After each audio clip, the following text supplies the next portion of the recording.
Ularda yemini, suvini akkurat chiroyli qarab qo'ysiz. Pul chiqaradigan konveyer ekan bu. Xudo xolasa-da, menga qarang. Buni go'zallikni ko'ring.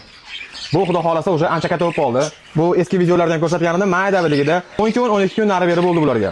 Bunaqadan 6 ta tuxum qo'ydi, 6 tasi ham chiroyli ochildi. Gnezdoni ham ko'rsataman hozir, oyog'i ayrilib qolar ekan. Ularni gips qilib qo'ydik, hozir ularni ham bir bo'lishaman.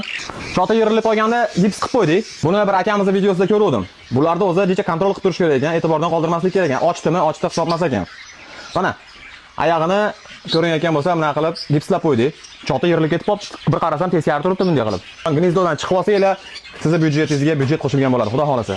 Siz mana bu tomonga yana bitta qo'shildi. Nari tomonni ham keyingi videolarda obzor qilaman. Mana ularda o'sha lampasi qo'yildi, gnezdolar qo'yildi. Qushlarimizni tiqqanimiz yo'q, sababi hech o'lgimay qoluvdik. Nasib bo'lsa, ularni ham bitta obzor qilaman. Olib kelgan qushlarimiz haqiqatan ham bir go'zallarini yig'ib keldi. Deyarli hammasi miramir akrasliklar. Yaxshi narsa boqing, xudo xolasa sotishda ham uncha problema bo'lmaydi. Yemishiga e'tibor berib qo'yadigan joyi. Bedana tuxum. Buni menga birov tavsiya ham bergani yo'q, birov maslahatini ham bergani yo'q. Zarur ekan bu narsa ekan. Po'chag'ini achasiz, ichidagi sarig'ini bermaydi, sarig'ini yemaydi ekan. Bir kunda hammasiga 2 mahal ikkitadan, bola ochganlarga 3 tadan 2 mahal beraman. Mana shu sababli ham sal immuniteti yaxshi bo'lib, qorni to'yib, menimcha chiroyli katta bo'lyapti shekilli.